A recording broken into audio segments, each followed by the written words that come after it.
राधे राधे, जय श्री कृष्णा। जय हो श्री लक्ष्मी नारायण भगवान की जय। आइए आज हम ज्येष्ठ मास के शुक्ल पक्ष की निर्जला एकादशी की व्रत कथाएं सुनते हैं। एक गांव में एक जाट दंपति अपने दो बेटा बहू के साथ रहते थे। जाट दंपति हर साल निर्जला एकादशी का उपवास रखते थे। वे सुबह की रोटी बड़े बेटे के यहाँ खाते थे और शाम की रोटी छोटे बेटा बहू खिलाते थे। बड़ा बेटा अच्छी नौकरी करता था और बड़ी बहू के पास गाय भैंसे थी जिसका वह दूध और दही बेचती थी। उससे उनको दो पोते हुए।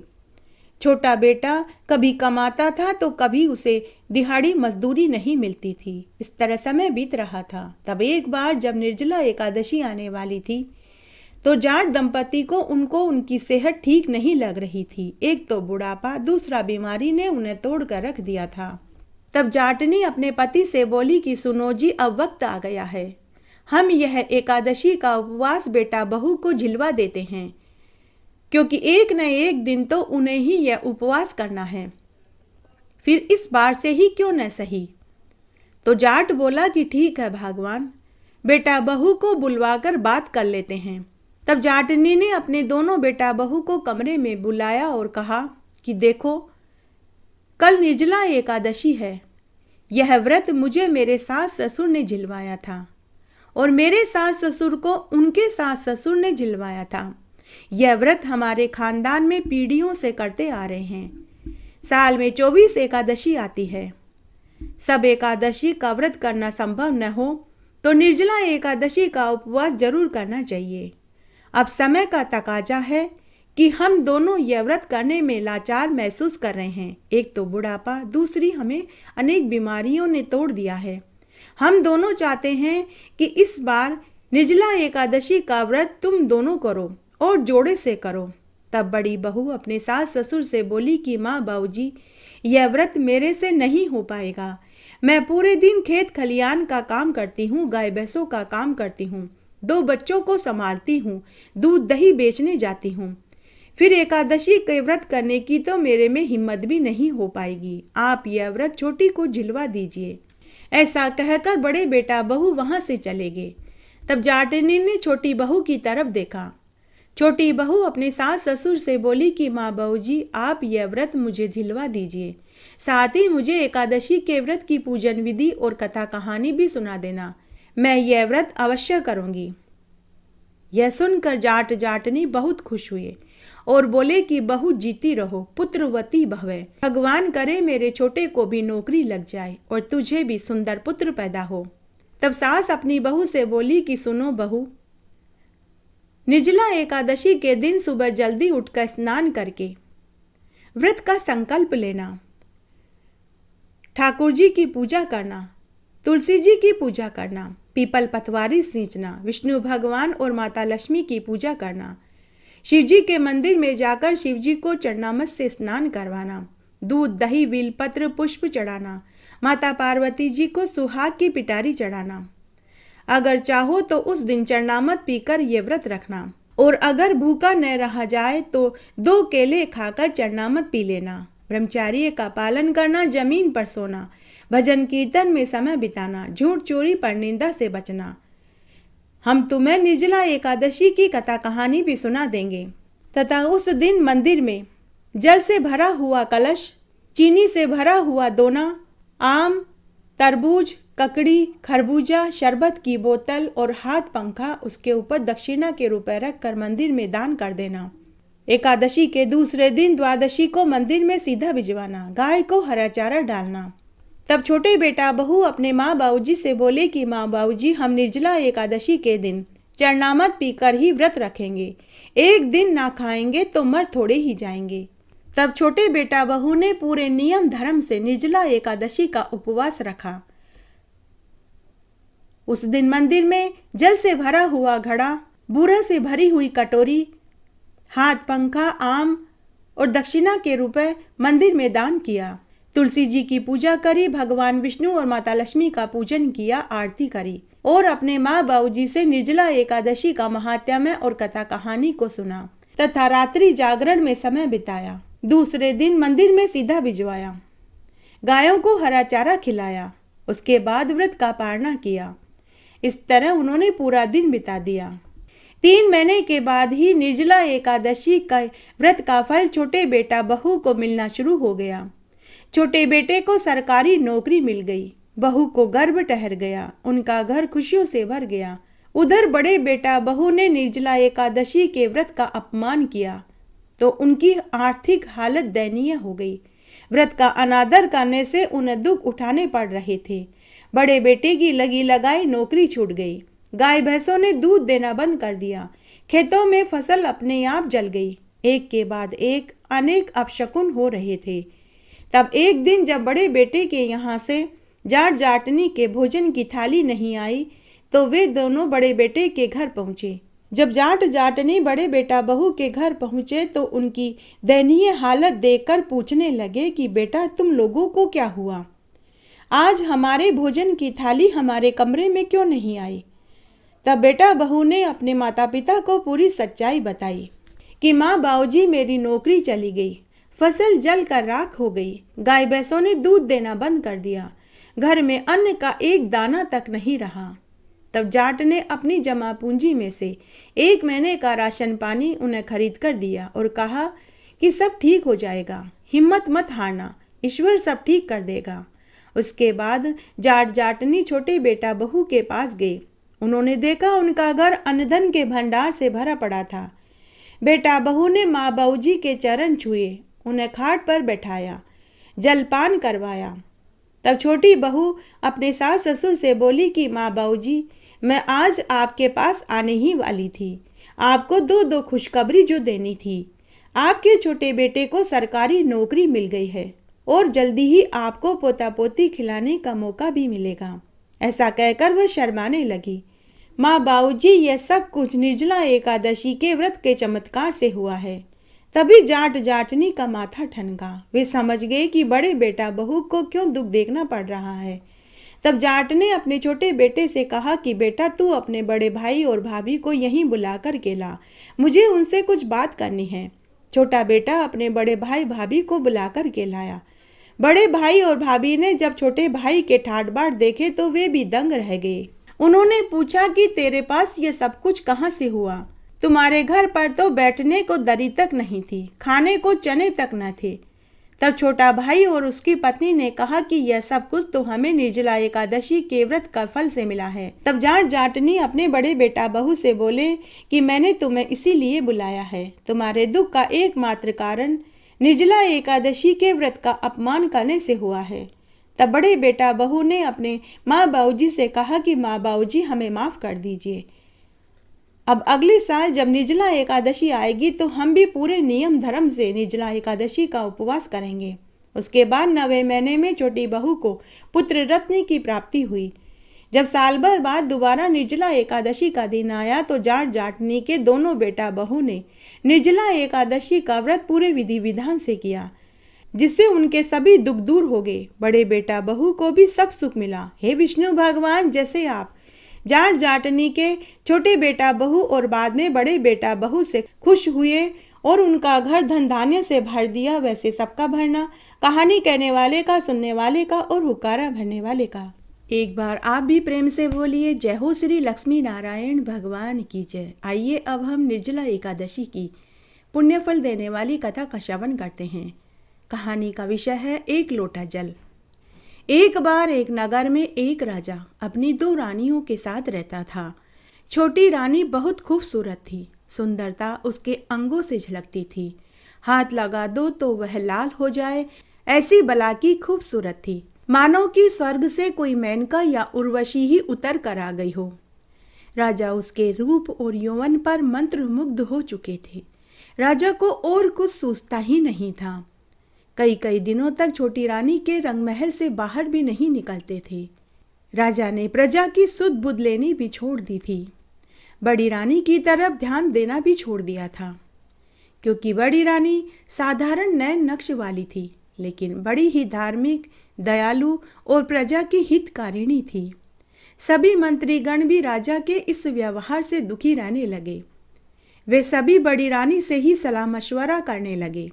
बड़ी रानी को औलाद सुख की प्राप्ति नहीं हुई थी, उसे औलाद कहाँ से मिलता। राजा बड़ी रानी के कक्ष में जाते ही नहीं थे। छोटी रानी को 2 सुंदर पुत्र हुए। अब तो राजा छोटी रानी के मुरीद हो चुके थे। बड़ी रानी को एक महात्मा जी ने एक नियम दिया कि बेटी, तुम हर एकादशी का उपवास किया करो, भगवान विष्णु और माता लक्ष्मी का पूजन किया करो और रोज प्यासे को पानी और भूखे को भोजन खिलाने के बाद ही तुम अन्न जल ग्रहण किया करो। तुम यह नियम ले लो। बड़ी रानी पक्की भक्त निकली। अब वह रोज भोजन करने से पहले महल के बाहर 1 लोटा जल लेकर खड़ी हो जाती। जो भी उधर से राहगीर गुजरता उसे 1 लोटा जल पिलाती और एक थाली में भोजन खिलाती। उसके बाद ही वह अन्न जल ग्रहण करती थी। उसके बाद बड़ी रानी ने नगर में जगह जगह प्याऊ, कुएं, तालाब बनवाए। अब तो बड़ी रानी रोज अपने द्वारा खुलवाई गई प्याऊ पर चली जाती और पूरे दिन लोगों को अपने हाथ से जल सेवा करने लगी। उसकी इस सेवा भाव को देखकर नगर की प्रजा बहुत खुश हुई। सभी मंत्रीगण भी बड़ी रानी से प्रसन्न रहने लगे। तब एक बार की बात है, निर्जला एकादशी का दिन था। बड़ी रानी प्याऊ पर पहुंची, लेकिन उस दिन नगर के सभी लोगों का निर्जला एकादशी का उपवास था। कोई भी जल पीने को नहीं आया। मनुष्य तो क्या, कोई जानवर, पशु पक्षी तक जल पीने नहीं आया। अब बड़ी रानी सोच में पड़ गई कि आज मेरा नियम टूट जाएगा। तब उसने अपने प्रण को कठोर कर लिया। वह मनी मन बोली कि हे विष्णु भगवान, 1 लोटा जल पिलाने के मेरे प्रण की अब आप ही रक्षा करना। मुझे 8 बरस हो गए हैं। मैं प्यासे को पानी और भूखे को भोजन कराने के बाद ही अन्न जल ग्रहण करती हूँ। फिर आज तो मेरा भी निर्जला एकादशी का उपवास है। अगर कोई जल पीने नहीं आया तो मैं खुद भी आचमन कैसे कर पाऊंगी। फिर उसने अपनी तपस्या को और भी कठोर बना लिया। वह उसी समय एक पांव पर खड़ी हो गई और प्रतीक्षा करने लगी। इस तरह दोपहर से शाम हो गई। उसके कठोर तप से स्वर्गलोक में ब्रह्मा जी का सिंहासन डोल पड़ा। तब नारद मुनि जी वहां पहुंचे और ब्रह्मा जी से बोले कि हे पिताश्री, मृत्युलोक में एक रानी कठोर तपस्या कर रही है। उसने रोज 1 लोटा पानी प्यासे को पानी पिलाने का और भूखे को भोजन कराने का प्रण ले रखा था, लेकिन आज निर्जला एकादशी का दिन था तो नगर का कोई भी व्यक्ति उसकी प्याऊ पर पानी पीने को नहीं पहुंचा। वह रानी दोपहर से ही एक टांग पर खड़ी होकर कठोर तप कर रही है। तब ब्रह्मा जी, इंद्र, महेश और नारद मुनि को लेकर विष्णुलोक में भगवान विष्णु के पास पहुंचे और उन्हें पूरी सच्चाई बताई और कहा कि अब आप ही हमारी मदद करिए। तब विष्णु भगवान ने सभी देवताओं को आश्वासन दिया कि आप अपने अपने लोक में जाइए, मैं सब ठीक कर दूंगा। तब भगवान विष्णु ने एक बूढ़े ब्राह्मण का वेश बनाया और मृत्युलोक में रानी के पास प्याऊ पर पहुंच गए। बड़ी रानी उस समय आंखें बंद करके एक टांग पर खड़ी थी। तब भगवान विष्णु जो बूढ़े ब्राह्मण के वेश में थे, वे बड़ी रानी से बोले कि हे पुत्री, बहुत प्यास लगी है, क्या पीने को पानी मिलेगा? तभी बड़ी रानी ने अपनी आंखें खोली, दोनों पांव जमीन पर रख कर सीधे खड़ी हो गई और ब्राह्मण को नमस्कार करके 1 लोटा शीतल जल पिलाया। तब बूढ़े ब्राह्मण वेश में भगवान विष्णु ने रानी को आशीर्वाद दिया कि बेटी, तुझे 7 पुत्र होंगे, तुम पुत्रवती भवै।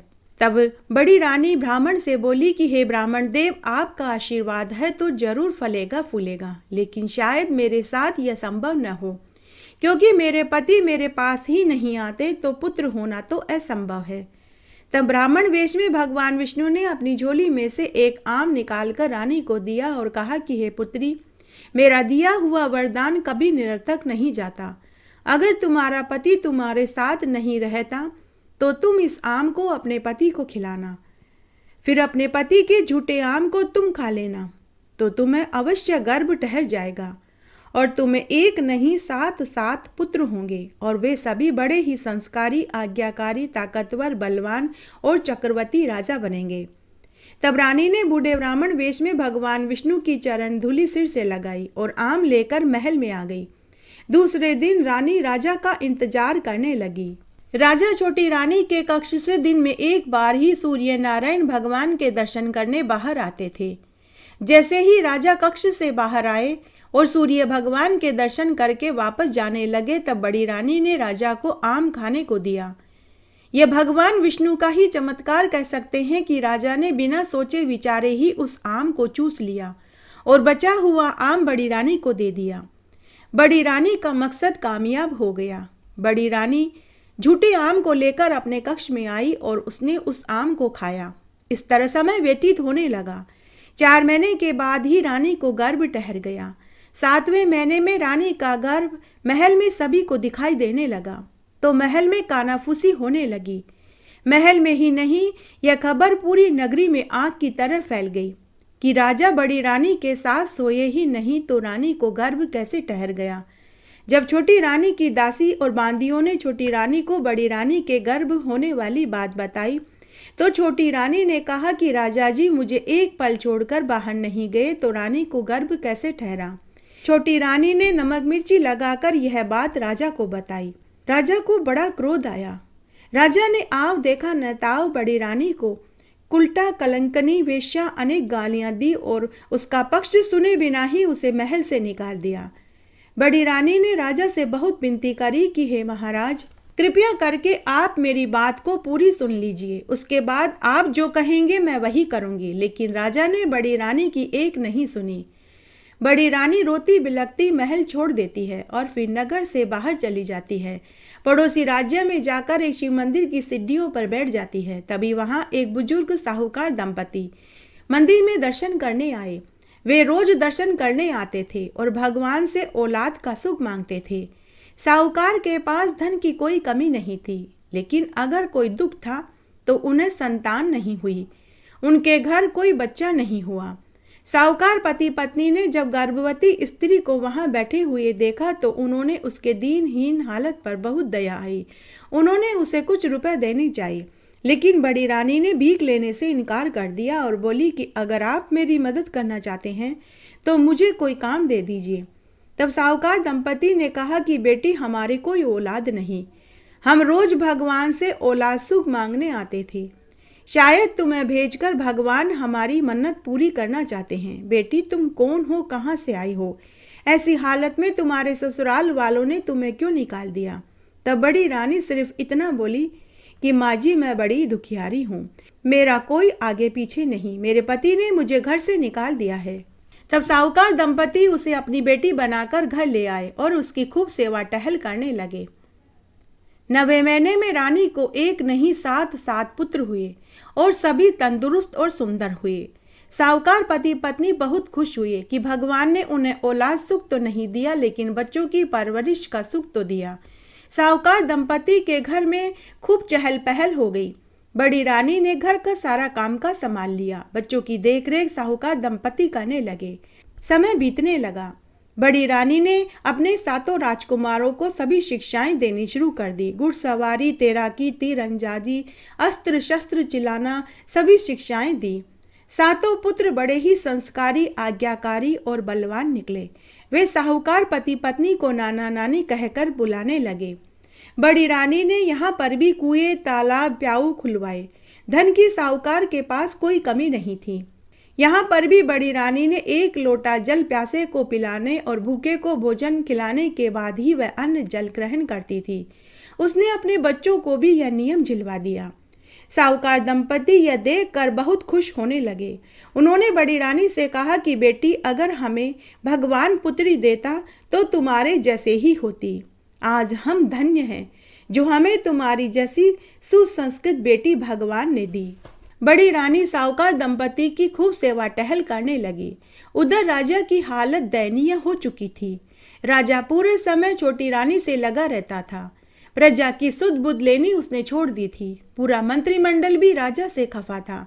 जब पड़ोसी राजा को राजा की कमजोरी का पता चला तो पड़ोसी राजा ने मंत्रियों से साठगांठ करके राजा पर आक्रमण कर दिया। राजा लड़ाई के लिए तैयार नहीं था। राजा के मंत्रियों ने राजा के साथ विश्वासघात किया। पड़ोसी राजा ने राज्य को हथिया लिया। राजा को अपनी पत्नी और दोनों पुत्रों को लेकर दर दर की ठोकरें खाने के लिए भागना पड़ा। अब वह जंगल जंगल वन वन भोजन के लिए भटकने लगा। इस तरह कई बरस बीत गए। तब एक बार राजा रानी अपने दोनों पुत्रों को लेकर भूख प्यास से व्याकुल उसी नगर में पहुंचे जहां बड़ी रानी रहती थी। तब नगर के लोगों ने राजा रानी से कहा कि आप इस नगर के साहूकार के पास चले जाइए, वे जरूर आपकी मदद करेंगे। राजा रानी ने साहूकार के घर का पता पूछा और वहां पहुंच गए। वहां बड़ी रानी के 7 पुत्र एक जैसी शक्ल के थे और प्यासों को पानी पिला रहे थे, भूखों को भोजन खिला रहे थे। वहां भंडारा चल रहा था। साहूकार दंपति भिखारियों को अन्न वस्त्र रुपया बांट रहे थे। जब राजा ने 7 पुत्रों को देखा तो उसे लगा कि मैं खुद का बचपन देख रहा हूँ, क्योंकि बचपन में राजा भी हूबहू ऐसे ही दिखाई देते थे। राजा रानी व उसके दोनों पुत्र भी वहीं खड़े हो गए। साहूकार दंपति और 7 पुत्रों ने उन्हें भी भोजन खिलाया। भोजन खिलाकर वे उन्हें अन्न वस्त्र रुपया और कंबल दे रहे थे कि तभी बड़ी रानी बाहर आई। राजा रानी ने बड़ी रानी को पहचान लिया तो वे गर्दन नीची करके वहां से जाने लगे। तभी बड़ी रानी का ध्यान उनके ऊपर गया। बड़ी रानी ने उन्हें जाने से रोका और उन्हें लेकर भीतर आई। राजा ने और छोटी रानी ने बड़ी रानी से अपनी गलती की क्षमा मांगी और पूरी सच्चाई पूछी। तब बड़ी रानी ने राजा रानी को आम वाली पूरी सच्चाई बताई कि आपके द्वारा झूठा आम खाने से मुझे गर्भ ठहरा था। यह वरदान मुझे एक महात्मा जी ने निर्जला एकादशी के दिन प्यासे को पानी पिलाने और भूखे को भोजन खिलाने के रूप में दिया था। तब राजा ने कहा कि हे रानी, मुझे आज पूरा विश्वास है। हे रानी, मुझे पूरा यकीन हो गया है ये मेरे ही बच्चे हैं, क्योंकि इनकी शक्ल हूबहू मेरी जैसी ही है। बचपन में मैं भी ऐसा ही दिखाई देता था। हे रानी, तुम उस दिन भी सच कह रही थी और आज भी सत्य ही कह रही हो। हे रानी, तुम मुझे माफ कर दो। मुझे मेरे अपराध का दंड मिल चुका है। मैं अपना राज्य सम्मान सब खो चुका हूँ। और राजा ने और छोटी रानी ने बड़ी रानी को पूरी सच्चाई बताई। तब राजा के 7 पुत्रों ने अपने पिता को वचन दिया कि पिताजी, हम आपका सम्मान और राज्य आपको वापस लौटा कर रहेंगे। तब 7 पुत्रों ने गांव के जवानों को एकत्रित किया और एक सेना बनाई और राज्य पर आक्रमण कर दिया। इस बार पड़ोसी राजा को मुंह की खानी पड़ी और वह भाग छूटा। तब राजा अपनी दोनों रानियों और अपने सभी पुत्रों को साथ लेकर महल में गया। उसके बाद राजा ने अपने सभी पुत्रों को राज्य का भार सौंप दिया। अब राजा अपनी दोनों रानियों के साथ सुख से रहने लगा।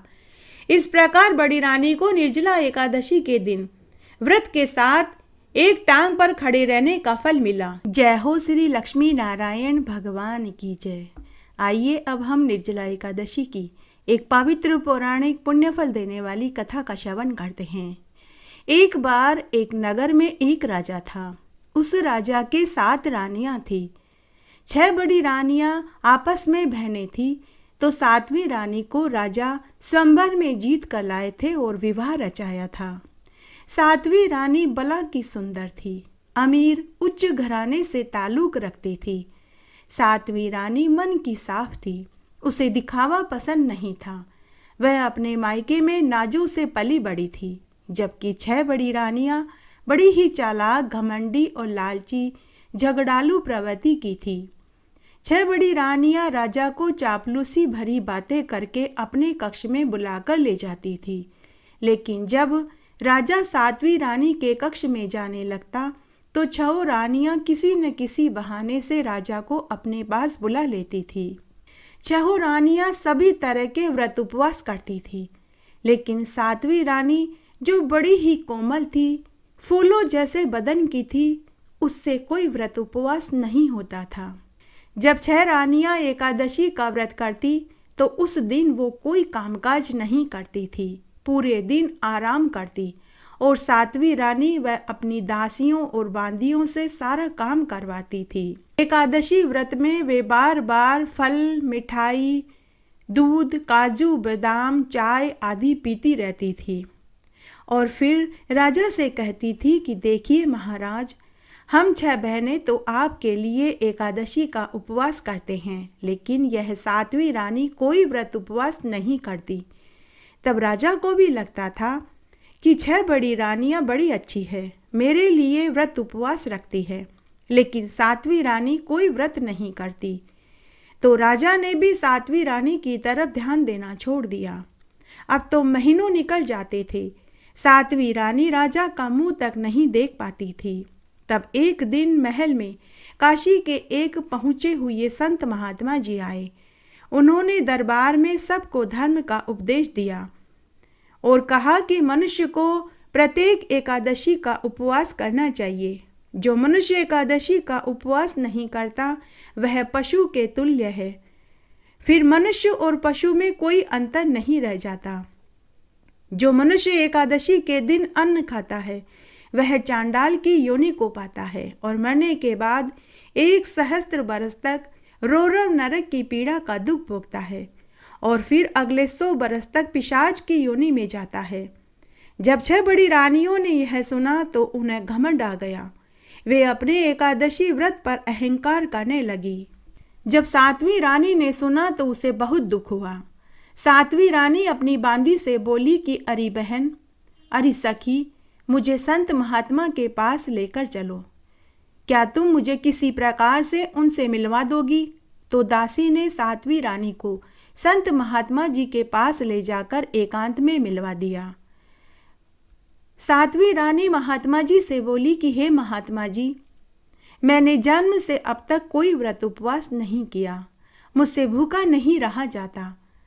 मुझे लगता है कि अगर मैं व्रत उपवास करूंगी तो मैं मृत्यु को प्राप्त हो जाऊंगी। हे महात्मा जी, आज आपके मुखारबिंद से एकादशी का महात्म्य सुना तो मैं नरक में जाने से डर रही हूँ।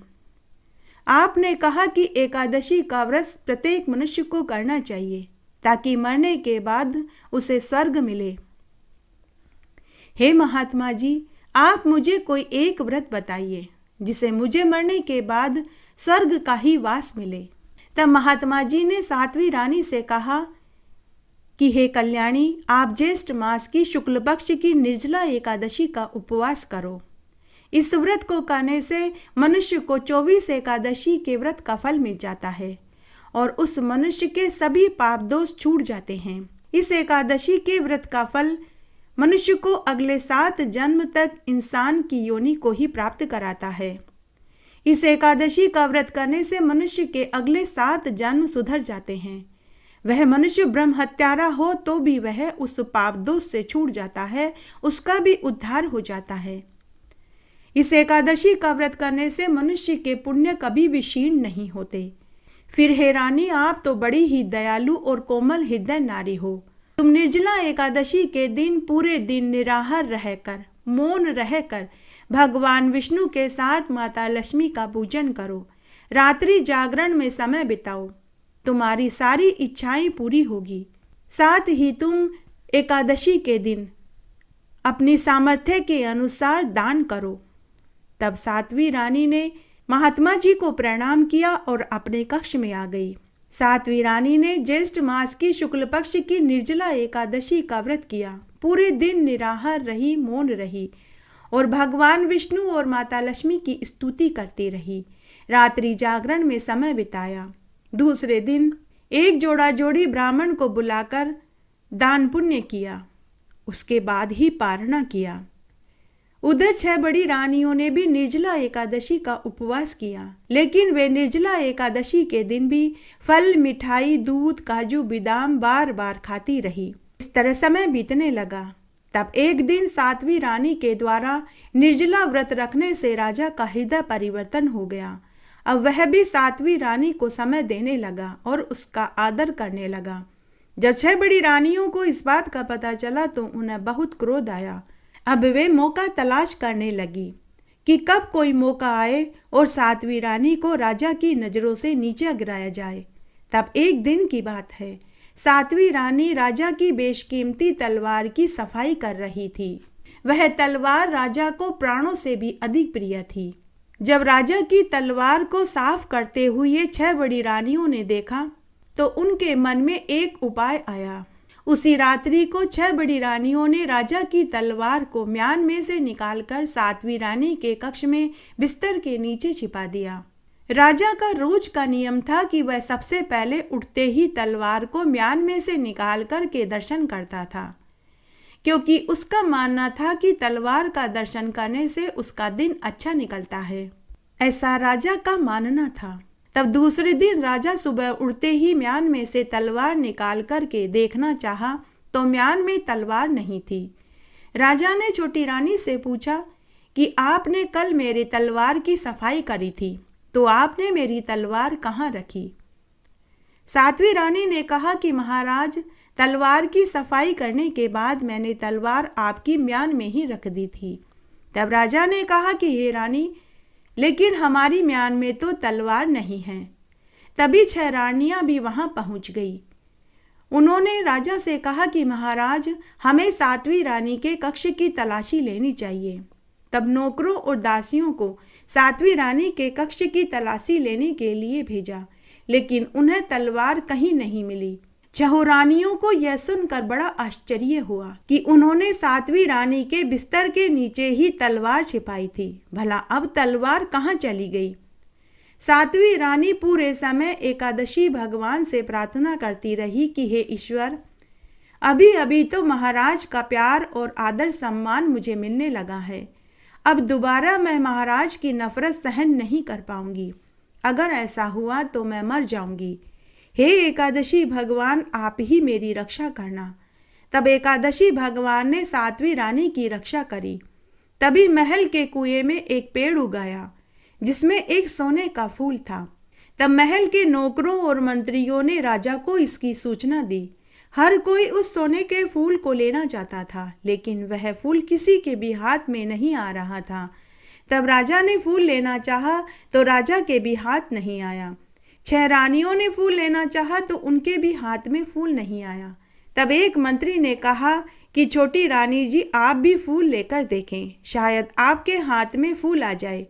बेचारी 7वीं रानी डरती डरती कुएं के पास गई और फूल लेने के लिए हाथ बढ़ाया तो फूल खुद ब खुद रानी की तरफ झुक गया। जैसे ही रानी ने फूल तोड़ा तो वह राजा की बेशकीमती तलवार में बदल गया।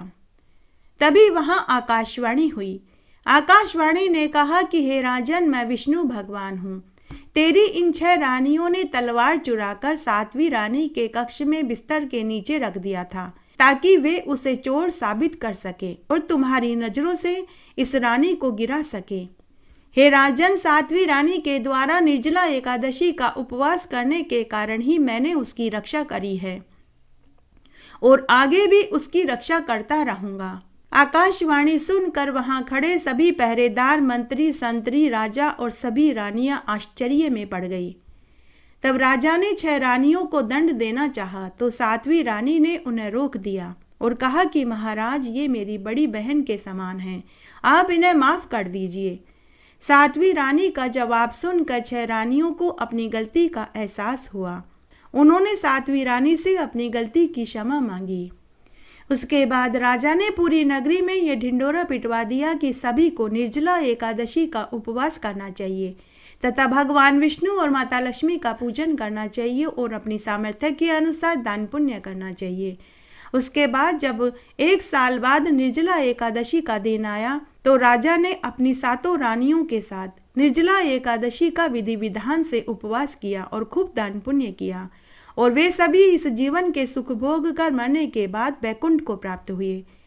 जय हो लक्ष्मी नारायण भगवान की जय। तुलसी जी की कहानी। एक बार की बात है, एक गांव में एक ब्राह्मण दंपति रहते थे। उनकी शादी को अनेक बरस हो गए, लेकिन उन्हें औलाद सुख की प्राप्ति नहीं हुई। ब्राह्मण रोज गांव में भिक्षा मांगने जाता था तो कभी यजमान खुद ब्राह्मण के घर सीधा रखने आते थे, जिसमें आटा, दाल, तेल, घी, गुड़, चीनी होता था। ब्राह्मण दंपति का यही आजीविका का साधन था। एक दिन ब्राह्मण जब शाम को भिक्षा मांगकर घर लौट रहा था तो रास्ते में उसे 8 साल की एक कन्या दिखाई दी। वह कन्या ब्राह्मण के पास आई और बोली कि बाबा बाबा, मैं आपके साथ आपके घर चलूं। ब्राह्मण ने पीछे मुड़कर देखा तो उसे कोई दिखाई नहीं दिया। थोड़ी देर बाद जब वह वापस घर की ओर चलने लगा तो फिर से कन्या बोली कि बाबा बाबा, क्या मैं आपके साथ आपके घर चलूं? बाबा, मैं आपकी बेटी हूँ, क्या मैं आपके साथ आपके घर चलूं? तो ब्राह्मण ने देखा एक बहुत सुंदर 8 साल की कन्या खड़ी थी। ब्राह्मण ने कहा कि बेटी, तुम कौन हो? तुम्हारे माता पिता भाई कहाँ हैं? तो वह कन्या बोली कि बाबा, मेरा तो कोई भाई नहीं। ब्राह्मण ने देखा आसपास क्या दूर तक कोई दिखाई नहीं दिया, अंधेरा होने वाला था। तो ब्राह्मण ने मन ही मन सोचा कि रात होने वाली है, ऐसे समय में इस कन्या को यहाँ छोड़ना ठीक नहीं होगा। ब्राह्मण ने कन्या को कंधे पर बैठाया और उसे घर ले आया। घर आकर उसने अपनी पत्नी को पूरी बात बताई। तो ब्राह्मणी बोली कि मेरे कोई औलाद नहीं, भगवान ने ही इसे मेरे लिए भेजा है। ब्राह्मणी तुलसी माता की परम भक्त थी। उसने कन्या का नाम तुलसी रख दिया। अब ब्राह्मण दंपति तुलसी के साथ सुखमय जीवन जीने लगे। जब से तुलसी घर में आई, उनके घर में अन्न धन के भंडार भर गए। समय पंख लगा कर के उड़ने लगा। जब तुलसी विवाह लायक हुई तो ब्राह्मण दंपति को अपनी बेटी तुलसी के विवाह की चिंता सताने लगी। तो तुलसी ब्राह्मण दंपति से बोली कि माँ बाबा, आप मेरे विवाह की चिंता मत करो, मुझे तो कृष्ण भगवान ब्याने आएंगे, आप तो मेरे ब्याह की तैयारियां करो। उसके बाद कार्तिक सुदी पूर्णिमा को भगवान शालिग्राम का तुलसी से विवाह हो गया। जब तुलसी विदा होकर जाने लगी तो ब्राह्मण दंपति रोने लगे। तो तुलसी बोली कि माँ बाबा, आप दुखी मत होइए, मैं हमेशा तुलसी पौधे के रूप में आपके आंगन में रहूंगी और आपका घर हमेशा इसी तरह अन्न धन के भंडार से भरा रहेगा। हे माँ तुलसी, जैसे आप ब्राह्मण दंपति के ऊपर टूटी, वैसे सबके ऊपर टूटना, कहानी कहने वाले के ऊपर, सुनने वाले के ऊपर और हुकारा भरने वाले के ऊपर। जय हो तुलसी मैया की। तुलसी महारानी नमो नमो, हरि की पटरानी नमो नमो। बन तुलसी पूरन तप कियो मैया, शालग्राम महापटरानी। जाके मंज मंजरी कोमल मैया, श्रीपति चरण कमल लपटानी। धूप दीप नैवेद्य आरती मैया, पुष्पन की वर्षा बरसानी। 56 भोग 36 व्यंजन मैया, बिन तुलसी हरि एक न मानी। सामरो सखी माई तेरा यश गावे मैया, भक्तों वर दीजे महारानी। तुलसी महारानी नमो नमो, हरि की पटरानी नमो नमो।